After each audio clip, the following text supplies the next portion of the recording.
가기사는 증시 각도기. 예, 안녕하세요. 젊은 투자 증시 나침반 안지원입니다. 네. 잃지 않은 쉬운 투자라는 말을 하기에 쪽팔려서 말을 못하겠네요. 네, 오늘 좀 겸손해지는 날입니다. 우리 저희 가까운 우리 인간의 반려동물 강아지를 많이 찾게 되는 그런 날이죠. 그렇죠. 네. 강아지 접두어가 굉장히 많이 쓰이는 그런 날입니다. 예. 이런 날은 뭐 어쩔 수 없어요. 개하고 더 친근해지는 수밖에. 이런 개, XX 그렇죠. 등등 어쩔 수가 없습니다. 개 퍼레이드가 쪽쪽 나와야 되는 날이죠. 네. 견딜 수가 없는 날이에요. 예. 그지 같은 날이다, 진짜. 아주.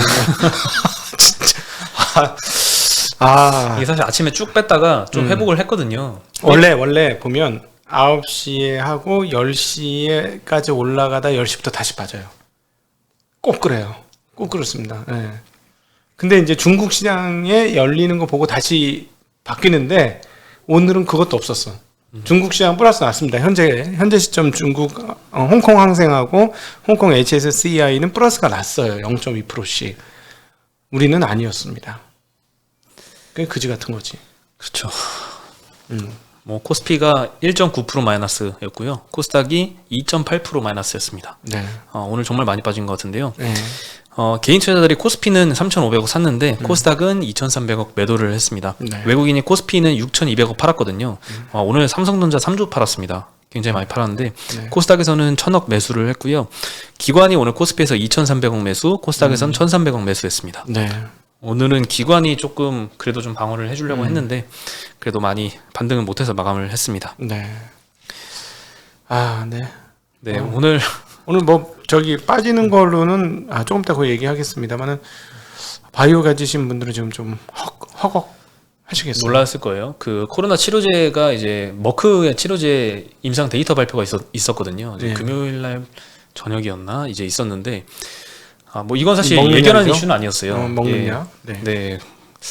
뭐 사실 데이터는 잘 나와서 그 인류에는 좋은 내용이긴 한데 바이오 주식들한테는 굉장히 찬물을 끼얹었습니다. 이게 이제 그 한국 빠지기 전에 이미 모더나도 한 15% 빠졌고요. 네. 14%인가 빠졌고 중국의 복성제약이라가 이런 제약업체들도 엄청나게 빠졌거든요. 그러니까 이것들이 지금 한국에도 반영이 돼 있는 날이다 이렇게 보셔야 될 것 같습니다. 다 뭐 그런 수순으로. 그래서 지금 그쪽 바이오 제약 업종이 엄청나게 빠지면서 코스닥이 하락폭이 훨씬 더 컸죠. 네. 네. 코스피의 의약품 업종은 8%나 마이너스였는데요. 녹십자가 14% 빠졌고요. 여기는 이제 뭐 CMO 뭐 계약 기대감이 좀 네. 있었죠. 그리고 셀트리온도 12% 빠졌고요. SK 바이오사이언스도 8% 넘게 빠졌고 종근당 8% 마이너스, 진원생명과학 8% 마이너스, 삼성 바이오로직스도 7% 마이너스입니다. 네, 엄청나게 많이 빠졌고요. 오늘도 제가 이제 그 의사분 오셔가지고 잠깐 이야기했는데 이 바이러스가 살 길은 멀리 퍼지고 약화되는 거다라고 얘기하더라고요. 지금 무슨 말이냐면 치사율이 강한 놈들은 그냥 지도 어떻게 순간에 다 없어져 버리는데 바이러스가 생존하기 위해서는 치사율을 낮추면서 점차 이렇게 퍼지는 그런 행태 변화를 한다는 거죠. 그래서 앞으로 이게 되게 많이 퍼지는데 치사율은 낮은 네. 이렇게 되면 이제 치료제가 상당히 유효한 것이 되겠죠. 딱 지금 상황 아닌가요? 치사율은 좀 낮아지고 있고. 이제 시작한 거지. 그쪽 방향으로 이렇게 시작을 해서 그렇게 가고 있는 건데 그렇게 되면은 백신도 백신이지만은 이제는 이거는 뭐 치료약만 잘 먹으면은 고칠 수 있어. 이런 식으로 바뀔 수도 있는 거죠. 시간이 지나면. 그렇죠. 네. 그래서 머크에 대한 내용 좀 더 말씀드리면 경구용 코로나 치료제입니다. 그냥 알약식이고요. 몰누피라비르라는 약입니다. 임상 3상 중간 결과를 발표를 했는데요. 머크는 그 우리나라가 휴장한 이틀 동안 10% 정도 올랐고요. 아테나 여기도 이제 마찬가지 코로나 치료제 개발하는 업체인데 26%나 올랐습니다. 네. 모더나는 이제 백신 개발하는 업체고 그 사이에 16%나 빠졌습니다. 16%군요. 네. 네, 머크의 임상 3상 1,550명 정도 중에 775명의 중간 분석 결과였습니다. 입원과 사망 위험이 50% 감소를 했고요. 네. 델타, 감마, 뮤 변이에도 일관적인 데이터가 나왔다라고 발표를 했습니다. 그리고 또 독립 모니터링 기관하고 FDA에서 긍정적으로 피드백을 했다고 합니다. 네. 그래서 임상은 조기 종료했고요. 빠른 시일 내에 FDA 긴급 사용 승인을 신청할 예정이라고 합니다. 네. 원래부터 연내에 신청한다고는 얘기는 있었습니다. 로이터 통신에서는 이 복용이 편리하고 효과적인 코로나 치료제의 연매출은 100억 달러에 달할 수도 있다 이렇게 보도를 하면서 좀 기대감이 많이 생겼는데요. 네. 반면에 백신주는 하락을 했죠. 음흠. 근데 이제 이 코로나 치료제에 대해서도 증권사별로 의견이 좀 갈리는 것 같습니다. 네. 신영증권의 박소연 연구원은 머크의 치료제는 게임 체인저가 아니다. 음흠. 1세트가 80만 원 정도 수준이다. 뭐? 굉장히 비쌉니다. 1세트면 한 일주일 정도 먹는 거거든요. 80만 원 정도, 하나에 10만 원? 예, 700불입니다. 네, 굉장히 비싼데 그래서 이 치료제에 대한 기대가 이 법용으로 치료제가 쓰이기는 어렵다라고 언급을 하고 고위험군 중심으로 한정적으로 투여될 것이다라고 전망을 했습니다. 뭐 근데 제 생각에는 뭐 어차피 국가에서도 선 구매 계약을 막 했잖아요. 미국에서도 하고 우리나라에서도 하고 있는데 어차피 국가가 계약해서 처음에 시급할 때는 좀 무상으로 이렇게 주지 않을까 싶습니다. 일단은 코로나 치료제 먹는 게 우선이니까. 아니 뭐 저렇게 제약회사 저렇게 받으면 욕먹는 거지. 그냥 대량 구매해가지고 가격을 일정 수준으로 딱 수익을 딱 자기 비용 이 정도 들었으니까 이 정도 들 때까지 커버리지 하면 그때부터 떨어뜨려 주겠다 뭐 이런 협상이 있어야 되겠죠. 그렇죠. 뭐 근데 그 논란은 이제 화이자나 모더나도 굉장히 많이 있었잖아요. 네. 빨리빨리 지금 생산을 못 하고 있는데 선진국은 뭐 잘 맞고는 있지만 개발도상국 같은 경우에는 후진국은 특히나 뭐 한 자릿수밖에 접종률이 안 되고 이런 경우도 있잖아요. 네. 그래서 빨리 퍼뜨리기 위해서는 이 백신을 개발한 회사들이 기술 이전을 해서 여러 군데서 많은 곳에서 생산을 해서 빨리빨리 이제 퍼질 수 있도록 해야 되는데 그걸 다 이제 허용을 안 해주고 있기 때문에 비판을 받는 것도 있습니다. 네, 그리고 키움증권의 허혜민 연구원은 의견이 좀 달랐습니다. 네. 치료제는 개발도상국에서는 백신 수급이 어렵기 때문에 치료제를 확보를 나설 것이다. 선진국에서는 백신을 꺼리는 인구 항상 있잖아요. 미국에서도 많고 이 인구들에게 대안이 될 수 있다. 위드 코로나를 앞당길 수 있어서 게임 체인저로 평가를 받는다라고 언급을 했고요. 퍼뜨리긴 쉽겠네요. 알약이면. 그렇죠. 먹기도 쉽고요. 뭐, 일단 복용편한 게 제일 크죠. 하루에 막 100만 원, 1000만 원씩 막 만들 수 있는 거네요. 다다다다다 돌리면. 네, 그렇죠. 네. 이 코로나 셀트리온의 항체 치료제는 이미 개발됐었는데 네. 그거는 오늘 좀 많이 빠졌어요. 이 아무래도 경구용 치료제가 나오면은 네. 요걸 먹겠죠. 네. 그래서 오늘 시장에서도 이 긍정적으로 받아들인 것 같아요. 여러 의견이 갈리긴 하지만 리오프닝주들이 오늘 많이 올랐습니다. 일단 머크의 백신 유통을 담당을 하는 HK 이노엔이 상한가를 갔습니다. 이거는 이제 머크의 백신입니다. 예전에 네. 치료제는 알 수 없어요. 얘네가 유통을 할지. 그리고 또 국내에서 따로 치료제를 개발하고 있는 신풍제약도 7% 넘게 올랐고요. 네. 셀트리온은 12% 마이너스, 백신을 만드는 유바이올로직스는 17% 마이너스, 네. SK 바이오사이언스도 백신 만들죠. 8% 마이너스 있었고요. 그다음에 리오프닝주들이 오늘 좀 상승을 했습니다. 모드투어, 하나투어, 제주항공, 아시아나항공 다 2%대 상승을 했고요. 네. 카지노주, 파라다이스, GKL, 강원랜드 한 3%씩 정도 상승을 강원랜드는 했습니다. 신고가야. 강원랜드는 많이 올랐죠. 야, 이건 좀 너무 빠른 것 같은데. 네. 강원랜드는 그래도 내국인 카지노니까 네. 그래도 조금만 이 방역 수칙이 완화가 되면 많이 갈 수 있을 텐데 네. 파라다이스나 GKL은 그동안 예전에는 그 뭐 중국인 관계, 일본인 관계 굉장히 많으면서 훨씬 더 고밸류를 받았거든요. 강원랜드보다는. 근데 최근에는 이 리오프닝이 돼도 옛날처럼 중국인, 일본인이 많이 오기는 시간이 좀 걸리지 않을까. 이런 네. 것 때문에 지금은 강원랜드가 조금 더 빠르게 올라가고 있는 것 같습니다. 네. 오늘 CJCGV도 3%대 상승을 보였고요. 지난번에 극장 갔는데 꽉 차 있었죠. 한 칸 띄워서. 예, 한 칸 띄우는 것도 이제 없어진 것 같아요. 그 원래는 아예 못 앉게 막아놨었거든요. 네. 이제는 이제 막아놓는 건 없더라고요. 물론 이제 예약이 좀 뭐 막혀 있을 수는 있지만 네. 어쨌든 막아놓는 건 없는 것 같고요. 네. 그럼 이 회사도 좋아지겠네요. 그동안에는 적자 폭이 분기별로만 따져도 바로 직전까지 적자가 크게 났었는데. 네, 그렇죠. 네. 뭐 좋아질 예정이고 CCV는 또 그 자회사 터키 이슈도 이제는 없고 그리고 그때 가서 또 관객수가 굉장히 많길래 느낀 건 이거는 코로나 문제도 있지만 컨텐츠의 문제구나라는 걸 느꼈거든요. 컨텐츠 회사들이 제공을 안 했는데 1년 만에 007 나오니까 이제. 그렇죠. 근데 이제 문제는 진짜 돈 벌려면 팝콘을 팔아야 돼. 팝콘을 아직 못 그쵸. 팔아서 돈을 못 벌어. 예전에 저도 깜짝 놀란 게 그 영화 매출도 크지만 이 팝콘이나 음료 요 식음료 매출이 30% 넘더라고요. 네. 그러니까 굉장히 중요한 매출처인 것 같습니다. 네. 이거 컨텐츠 중에 안 올라간 주식이라서 한번 언급을 드리는 게 좋을 것 같아서 말씀을 드렸는데 네. 어쨌든 컨텐츠 주식에 어떤 것 좀 너무 많이 올랐고 컨텐츠 주식, 컨택 주식 중에 어떤 건 아직 안 올랐으니까 그거를 잘 보시면 좋을 것 같습니다. 네. 예, 그리고 셀트리온이 오늘 내렸던 거는 그 치료제 개발 영향도 있지만 키움증권에서 일단 목표가는 하향을 했습니다. 3분기에 이제 레키로나와 램시마이스시 요 공급이 부진했다고 하고요. 매출액과 영업이익을 컨센서스 대비 23%, 28%씩 덜 나올 것이다라고 전망을 했습니다. 이게 그러니까 경구약 치료제만으로 떨어진 건 아니었네요, 오늘. 그렇죠. 네. 예, 목표가 하향 영향도 있었고요. 셀트리온이 헬스케어한테 5,300억치 이 램시마이스시를 공급을 했는데 이거를 셀트리온 헬스케어가 받았으면 이제 다른 데나 많이 잘 팔아야 되잖아요, 그렇죠. 해외에. 근데 2분기까지 누적 매출액이 660억이라고 합니다. 5,300원어치 받아서 5천억치 받아서 600억밖에 못 판 거죠. 13%, 12%. 그래서 예, 재고가 아직 많이 쌓여 있는 상태다라고 언급을 하면서 삼형제들이 다 10% 초반대 하락을 보였습니다. 안 좋네. 네. 예. 그리고 이제 중국발 전력난 요거에 반사세를 받는 쪽을 언급한 그런 리포트들이 몇 개 나왔는데요. 일단 키움증권에서는 중국 전력난으로 PVC 생산이 둔화가 된다. 그리고 부산물인 가성소다 생산도 동시에 감소를 한다. 그래서 이로 인해서 가성소다와 PVC 가격 상승에 수혜를 볼 하나솔루션 목표가를 6만 원으로 제시를 했고요. 현대차증권의 노근창 센터장도 리포트를 냈는데요.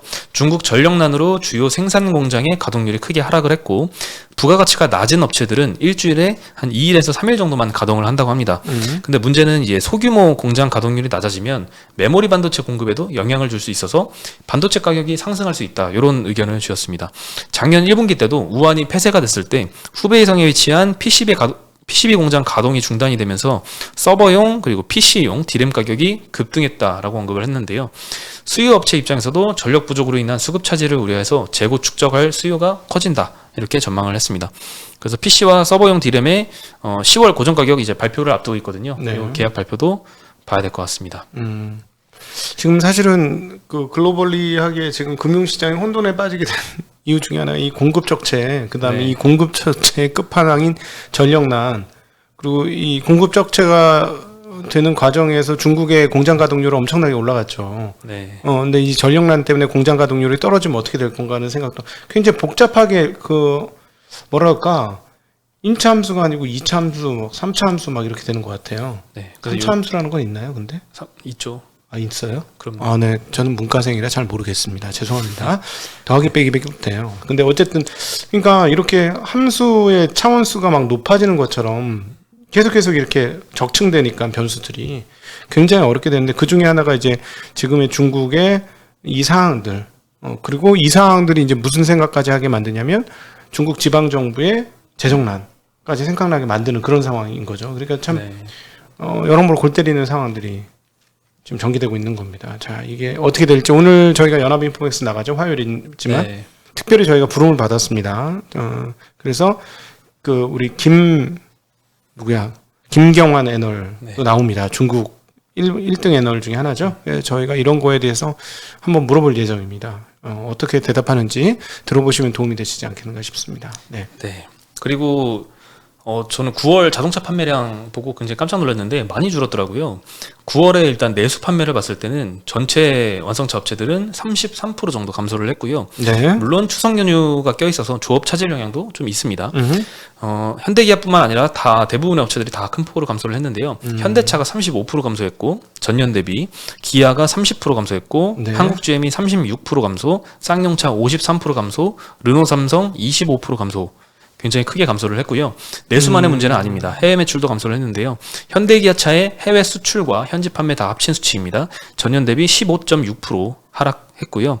현대차가 19.4% 하락했습니다. 기아도 10% 하락을 하면서 요즘에 기아보다 현대차가 조금 더 부진한 모습을 보이고 있어요. 이게 그러면 수요 부족이에요? 공급 부족이에요? 공급 차질이죠. 그죠? 네. 수요는 살아있는가? 수요는 살아있죠. 그러면 국내한테는 일부러 안 줬다는 건가? 니들은 언젠가 우리 걸 살 수밖에 없을 거야. 그러니까 해외 거부터 먼저 팔아야 돼. 이런 건가? 그건 모르겠어요. 그러진 않겠죠. 다른 데 화풀이 하고 싶다. 엄청이 빠지니까. 그래요? 네. 아예 글로벌리 쇼티지는 맞죠. 지금 여기뿐만 아니라 그래서 지금 테슬라가 잘 나가고 있는 거예요. 주가가. 혼자 지금 다시 옛 고점을 향해 가고 있는 게 3분기 제가 예상했던 레인지로 들어옵니다. 제가 연초부터 한 80만 대 내외, 85만 대, 많게는 90만 대 했는데 100만 대 어려울 거다 했는데 대체적으로 80만 대 중반에서 90만 대, 80에서 90만 대 사이 정도 할 가능성이 점점 커지고 있어요. 그래서 이제 그게 이제 뒤로 갈수록 얘네가 늘거든요. 그래서 얘네가 더 좋은데 4, 4분기부터는 적체가 조금 해소는 설마 되겠지? 설마 되지 않을까 싶은데. 모두의 바람이죠. 4분기부터 이제 해소가 될 거라고 보고 있는데 지난 여름에 그 악몽을 떠올려 보면 그때는 이미 뭐 12월쯤 되면은 다 해결돼 있을 것 같다는 생각이 들었는데 지금 점점 그게 딜레이 되고 있습니다. 근데 뭐 지금 삼성전자의 파운드리가 풀 가동하고 있다라고 하는 거 보니까 파운드리가 모자르긴 하는 것 같습니다. 그렇죠. 그래서 가격적이고요. 그것도 해결된다고 확정적으로 얘기하기도 조금 좀 어렵긴 하네요. 네. 예. 오늘 8인치를 시장이 안 좋아서 안 늘렸어. 그 DB 하이텍만 봐도 네. 제가 예전에 들었던 기억이 나는데 이거를 할까 말까 계속 할까 말까야 했다가 뒤집었으면 어떡하지? 이런 식으로 8인치 쪽 그러니까 작은 웨이퍼요. 그 12인치 300mm 웨이퍼하고 200mm 웨이퍼가 있는데 이 300mm 웨이퍼는 그래도 꾸준히 좀 그 증설이 있었는데 네. 그 8인치는 다들 고민을 하면서 잘 안 했다고. 지금 이쪽에서 지금 문제가 크게 터진 거죠. 지금. 네. 뭐 차량용 반도체 같은 것들은 다 200mm 그 웨이퍼로 그렇죠. 생산을 하죠. 예. 그러니까 이게 해소가 될지 안 될지 지금 근데 자동차는 급격하게 저렇게 되는 거잖아요. 반도체화 되고 있는 거잖아요. 제 차도 미션이 날아가면서 이제는 조금 바꿔야 되나라는 생각이 아주 약간씩 들기 시작을 하는데 그 차도 차량용 반도체가 있긴 합니까? 있습니까? 있겠죠. 근데 10년, 이제 10년 넘은 차 있습니까? 그거? 뭐 있지 않을까 싶은데 어쨌든 차량용 반도체가 더 많이 탑재된 차로 이제 바꿔야 되잖아요. 나중에는. 네. 그런데 이제 중고차 사이트를 한 번씩 들어가 보면요. 새 차랑 별로 차이가 안 나더라고요. 굉장히 비싸요. 중고차 가격이. 그러니까 지금 인플레이션을 잡으려면 중고차 가격이 떨어져야 되고 중고차 가격이 떨어지려면 칩 문제가 해결되고 다 연결돼 있어 지금. 빨리 골 때리네 해결됐으면 진짜. 죽겠네 진짜. 우리 완전 새우등 터진 거 아니야. 우리가 뭘 잘못해서 도대체. 그렇죠. 신차는 너무 오래 기다려야 되고 중고차는 너무 비싸고. 65년 만에 수출 사상 최고차고 이게 뭐냐고 도대체. 그렇지 않습니까? 그렇죠. 야, 참. 제 평생에 최고의 실적을 내고 주가는 이 그지 같은 이 상황들 참 안타깝습니다. 네, 오늘 현대기아는 이제 거의 보합세로 끝났고요. 현대는 보합, 기아만 마이너스 한 0.6% 그래도 많이 방어를 했습니다. 현대모비스는 0.8% 올랐고요. 빠진 거에 비해서는 덜 빠졌네. 해소가 된다고 보니까 저렇게 되는 거겠죠. 네. 그리고 이제 오늘부터 토스뱅크가 정식 출범을 했습니다. 경쟁사인 이제 카카오뱅크가 오늘 8% 넘게 빠졌는데요. 일단 지난달에 가입 기간이랑 예치 금액 제한 없이 무조건 연 2% 이자 지급 준다. 네. 이런 통장을 만들었죠. 토스뱅크에서. 사전 신청이 100만 건 돌파했었고요. 네. 그리고 금융 소외계층 포용을 강조하면서 중신용자 신용대출 목표 비중이 다른 데보다 굉장히 높습니다. 네. K뱅크가 21%, 카카오뱅크가 20%였는데 훨씬 높은 토스뱅크는 35% 제시를 했고요. 네. 신용대출 금리도 굉장히 공격적으로 제시를 했습니다. 최저 2.65%. 싸다. 시중은행보다는 당연히 낮고요. 카뱅이나 캐뱅보다도 낮습니다. 하지만 뭐 이게 얼마나 오래 갈지는 잘 모르겠지만 어쨌든 대출 여력이 지금 3조 원 정도 내외라고 합니다. 그래서 추가 자본 확충이 필요한 상황이고 토스뱅크에 따르면 매년 3천억씩 5년 동안 한 총 1조 원 정도 증자를 목표로 하고 있는 것 같습니다. 네. 오늘 NH증권에서 리포트가 나왔는데요. 인터넷은행 간의 경쟁이 심화될 것이다. 네. 그리고 2% 이자 혜택, 무료 수수료, 카드 리워드 이런 지금 토스뱅크의 공격적인 마케팅은 다른 인터넷뱅크의 공통적인 마케팅 전략이라서 영향이 있다면 인터넷뱅크 사이에서의 경쟁이 심화될 이슈다. 시중은행한테는 상대적으로는 영향이 덜하다 이렇게 언급을 했습니다. 그렇지. 인터넷 뱅킹끼리의 경쟁이 더 심화되는 네, 거겠죠. 그리고 뭐 토스뱅크나 인터넷뱅킹은 이제 중금리 정도 대출을 많이 주력을 하고 있고요. 반면에 이제 중금리 대출은 이제 시중은행의 영역은 아니잖아요. 네, 그래서 좀 영향이 덜한 것도 있고요. 네. 오늘 추가로 골드만삭스에서 카카오뱅크 목표가를 9만 원으로 하향을 했더라고요. 네. 네, 그 영향도 겹쳐서 오늘 카카오뱅크가 많이 떨어졌습니다. 네. 그리고 위메이드가 오늘 추가로 17%나 상승을 했습니다. 위메이드 자회사 위메이드 맥스는 11% 상승했는데요. 역사상 최고가예요. 네, 지난주 금요일에 또 그 미르4의 글로벌 버전 서버가 100개 돌파하면서 상승을 많이 했었는데 네. 오늘 추가로 올랐습니다. 특별한 뭐 게임상의 이슈는 없는 것 같고요. 사용자 수 실시간으로 접속자 수가 나오는 데이터가 있거든요. 그걸 보니까 많이 올라가고 있더라고요. 4만 2천 명을 돌파를 했습니다. 3만 명대에서만 계속 왔다 갔다 했었는데 많이 올라가고 있고 그다음에 그 위믹스 코인도 급등을 했습니다. 지금 비트코인 시세도 굉장히 많이 올라왔죠. 네. 그에 따라서 위믹스 코인 시세도 많이 올라오면서 위메이드 주가에도 영향을 준 것 같습니다. 뭐 게임 업계에서 지금 이런 게임과 가상화폐를 연계를 해서 돈을 벌 수 있는 이 P2E라고 하죠. Play to Earn. 네. 예, 요 게임이 지금 아직 계속 화두인 것 같습니다. 야, 이게 그 저기하고 연계해서 보면 사람들 목숨 걸만도 하네. 그 오징어 게임하고 보면. 오징어 게임으로 보면 목숨 걸 만하죠. 도대체 얼마나 벌길래 그러는지 좀 궁금하긴 하지만. 뭐, 근데 저는 오징어 게임 지난 주말에 한번 도대체 뭔지 하고 쭉 봤어요. 근데 이미 그 스토리를 좀 알고 봐서 그런지 좀 재미는 없더라고. 저도 봤는데 유튜브 요약 그걸 몇 개 보고 봤더니 이미 재미없지. 내용을 다 알고 있어서, 있으니까. 네. 그 할아버지가 문제라는 거 다 알고 있었으니까. 그렇죠. 아유, 깠네, 우리가. 네. 예. 네, 근데 어쨌든 그래서 너무 잔인하더라고. 이게 어떻게 1등이야? 이렇게 잔인한 게 이해가 안 되네. 많이 잔인하긴 하더라고요. 생각보다 별로 안 잔인한 줄 알았더니 깜짝 놀랐어. 저는 피 나오는 걸 안 봐요, 원래. 피 보는 거 굉장히 싫어하거든. 공포 영화도 못 보잖아. 한 번은 어려서 공포 영화보다 심장마비로 죽을 뻔했어. 영화관에서. 진짜요? 아니 어떻게 되면 뭐가 짱 하면서 바뀌는 거 있잖아요. 갑자기 화면이 지장 하면서 바뀌는 거 있잖아요. 그럴 때 이렇게 놀래는 거야. 근데 그게 2번 놀래고 났더니 장면 바뀔 때마다 계속 그러고 30번도 넘게 극장에서 왜 안 나가셨어요? 이렇게 하고 옆에 여자친구가 있었어요. 그렇군요. 개망신이었죠. 네. 그 공포 영화 볼 때 안 무섭게 보는 법 아세요? 눈 감고. 아니에요. 귀만 닫으면 됩니다. 어. 귀만 막으면 아무리 무서운 장면이 갑자기 나와도 네. 안 놀래거든요. 네. 네, 이거 팁입니다. 예. 귀가 중요하죠. 그래서 우리가 마이크 바꾸느라고 참 머리털 많이 빠지지 않았습니까? 상당히 이제 시각도 중요하지만 청각에 끼치는 영향이 굉장히 크더라고요. 그게 옛날 우리 그 영상하고 비교해 보니까 옛날 영상은 쩌렁쩌렁 소리가 울려. 근데 요즘은 전혀 그런 게 없더라고요. 아주 훌륭해졌는데 한번 조선시대 갔다 왔잖아요. 이때 그때 제가 참 머리 많이 빠졌는데 오늘 또 머리 많이 빠지더라고요. 오늘 뒤통수에서 머리를 이렇게 잡으니까 쑥쑥 막 빠지는 거야 머리가. 이런 생각을 해. 1년 동안 내 빠지는 머리를 모으고 이렇게 하락장 때 모으면은 한 사람 머리털을 다 만들긴 하겠구나. 우리 나침반님 머리털은 못 만들지만. 네. 그래서 오늘 진짜 머리 많이 빠진 날이었는데. 대응 어떻게 하셨습니까? 오늘 저번이랑 크게 다르진 않은 생각인 것 같아요. 매수는 조금씩 하고 있는데요.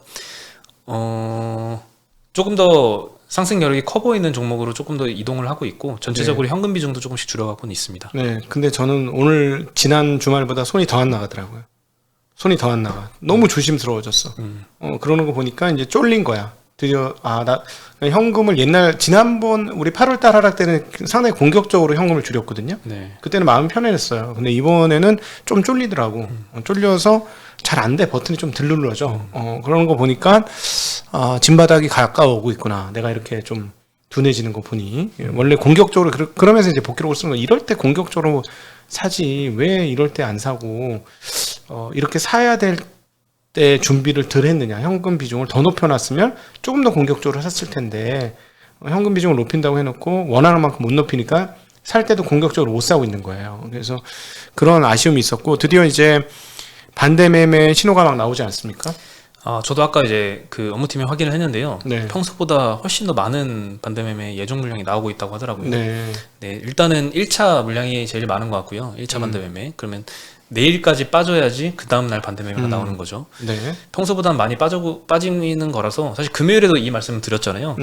그때는 이제 다 다음날- 갚았어. 근데 사람들이 갚아. 요즘 어떻게 되냐면요. 신용 흐름들을 우리가 현장에 있는 사람으로서 여러분들 말씀을 드리면 신용 반대 매매, 그러니까 담보 비율 부족합니다라고 떠요. 그러면 일단 있는 돈으로 메꾸거든요. 그러니까 지난 주말은 메꾸는 장이었어. 신호는 나왔지만, 근데 오늘은 한 번 더 상당히 큰 폭으로 빠졌기 때문에 메꾸실 분들과 못 메꾸실 분들이 섞여 있을 가능성이 있어. 오늘부터는. 근데 오늘이 1차죠. 내일 반등을 하면 게임 다시 그런 문제가 없어지는데 어찌되었거나 이제 이렇게 반대 매매 시그널이 나왔습니다. 시그널이 나왔고 실제로 반대 매매가 나오게 되면은 그거는 오히려 가슴 떨린 거를 이제 좀 풀어도 되는 시점이 오고 있다. 산술적으로 보면 그렇게 말씀드릴 수 있을 것 같아요. 네, 그렇죠. 거의 그랬어요. 근데 마음은 떨리겠죠. 마음은 떨리겠으나 이 시그널은 굉장히 정확한 시그널 중에 하나였어요. 근데 작년 3월달 코로나 때 좀 독특했었는데 그때는 1차, 2차, 3차, 4차 나왔죠. 네. 그래갖고 장중 하한가까지 대형주의 장중 하한가가 나왔지 않습니까? 반대매매 물량 출회 때문에. 금융위기 방불케 했죠, 그땐. 그렇죠. 그래서 뭐 자산 1,000억짜리 개인이 오링 나고 신용 썼던 자산 1,000억짜리 개인이 10분의 1로 쪼그라든 계좌들이 많았죠. 예, 그런 정도였으니까 그때는 굉장히 독특했는데 지금은 그 정도 상황은 아니지 않겠습니까? 물론 이제 중국 이슈가 어떻게 전개될지 모르겠는데 일단 홍콩 올랐잖아. 0.2%. 그러니까 홍콩이 다시 오늘 참고로 홍콩에서는 부동산주는 많이 떨어졌습니다. 네. 그 뭐죠? 판타지아 달러채가 상환이 안 됐습니다. 그러면서 부동산 관련주들이 상당히 큰 폭으로 떨어지는 영향이 있어서 그렇음에도 불구하고 홍콩 시장이 이제 하락에서 전환해서 플러스 반등을 한 거니까 지금 한국은 쉬는 날 동안 반영 안 했던 악재들을 오늘 다 반영을 한 것이다라고 해석하는 게 일단은 맞을 것 같습니다. 그리고 네. 반대 매물도 많이 떴다라는 것도 말씀드리고 싶네요. 네. 그리고 지난주에 동진 세미캠 말씀을 드렸었잖아요. 이거에 네. 대해서 오늘 깜짝 놀랄 만한 공시가 나와서 말씀을 드리려고 합니다. 지난주에 그 요런 기사에 대해서 소개를 해줬어요. 기사 같지도 않은데 약간 좀 찌라시죠. 악의적으로 퍼뜨린 악의적 찌라시였는데 찌라시처럼 우리가 네, 봤죠. 요거를 눌러보면은 뭐 이렇게 낚시에 걸렸습니다. 당신은. 네. 이렇게 나오는데 오늘 이런 공시가 떴습니다. 그 지금 동진 세미캠이 지난주 10월 1일에 그 공시가 찌라시가 떴을 때 상한가를 갔다 왔잖아요. 근데 이제 그날에 플러스 16%의 1,400억 원을 매수한 투자자가 오늘 지분 공시를 했습니다. 지분율이 7%가 넘습니다. 그래서 지분 공시를 했는데 금액으로 얼마요? 금액으로 1,400억 1,400억? 정도고요. 1,400억이 넘습니다. 제 생각에는 이 매수 가격이 36,500원 정도인 걸 보면은 아무래도 그냥 돈 많은 어떤 투자자가 네. 그날 그 저 찌라시 내용을 보고 매수를 한 게 아닌가 싶습니다. 뭐 흔히 여러 군데서는 이 저렇게 큰 슈퍼개미가 이걸 샀으니 혹시 저 찌라시가 진짜 아니야? 뭐 이렇게 얘기하는 분도 있는데요. 그거는 좀 제 생각엔 아닌 것 같고요. 그냥 피해를 보신 분 아닌가 싶습니다. 찌라시 보고 1,600억을 질렀다고? 1,400억. 1,400억을 질렀다고? 네, 그렇죠.